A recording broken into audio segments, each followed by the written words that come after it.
Mastering co-parenting tips for a harmonious family.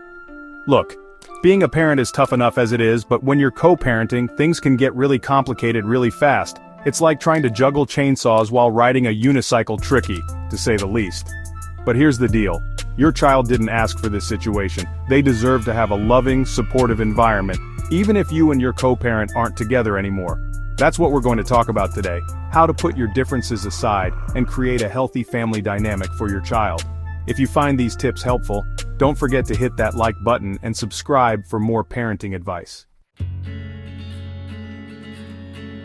Let me tell you something, folks. Effective co-parenting isn't just about keeping the peace, it's about your child's well-being. When parents are constantly at odds, it creates anxiety, insecurity, and confusion for kids. They start to question their place in the world, and that's a heavy burden for a young mind to carry.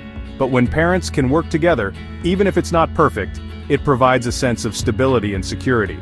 Think about it. Children thrive on routine, predictability, and knowing what to expect. When parents are on the same page, even if they live in separate homes, it creates that much-needed consistency.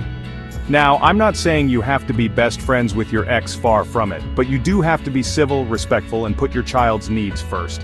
Remember, this isn't about you anymore, it's about creating a healthy environment where your child can thrive. This is where the rubber meets the road, folks. Putting your child first means just that, putting their needs ahead of your own, even when it's hard. I know, easier said than done, right? Especially when emotions are running high, and you feel like your ex is pushing your buttons. But here's the thing, you have to take your own ego out of the equation. Ask yourself, is this about me, or is this about what's best for my child? If it's about you, then you're part of the problem, not the solution. Your child is not a pawn to be used in your personal chess game. They're not a therapist for you to vent to, and they're certainly not a messenger to send back and forth between you and your ex. Putting your child first means being flexible, being willing to compromise, and always keeping their best interests at heart. It means swallowing your pride and doing what's right for them, even if it means biting your tongue or taking the high road. Chapter 3. Communicate respectfully and openly. Communication is key in any relationship, but it's absolutely crucial in co-parenting. Now, I'm not talking about long, drawn-out conversations about your feelings. Keep it short, sweet, and to the point. Focus on the child, their schedule, their schoolwork, their well-being. Avoid bringing up old arguments or trying to rehash the past. That's just going to lead to more conflict and resentment. And whatever you do, don't use your child as a go-between. That's a surefire way to put them in the middle and create unnecessary stress. Now, I understand that sometimes talking face-to-face or even on the phone can be difficult, especially if there's a lot of tension. That's where technology can be your friend. Use email, text messaging, or even co-parenting apps to communicate important information. This way you can keep things civil, documented, and avoid any misunderstandings. Remember, it's not about winning arguments or getting the last word. It's about working together for the sake of your child. Chapter 4. Consistency and routine matter. Kids thrive on routine, and that doesn't change just because their parents aren't together anymore. In fact, it becomes even more important in a co-parenting situation. Establish a regular schedule for visits, holidays, and special occasions. This provides your child with a sense of stability and predictability, which can be incredibly comforting during a time of transition. Now, I know it's not always possible to stick to a rigid schedule 100% of the time. Life happens, things come up, but for the most part, try to stick to the plan as much as possible.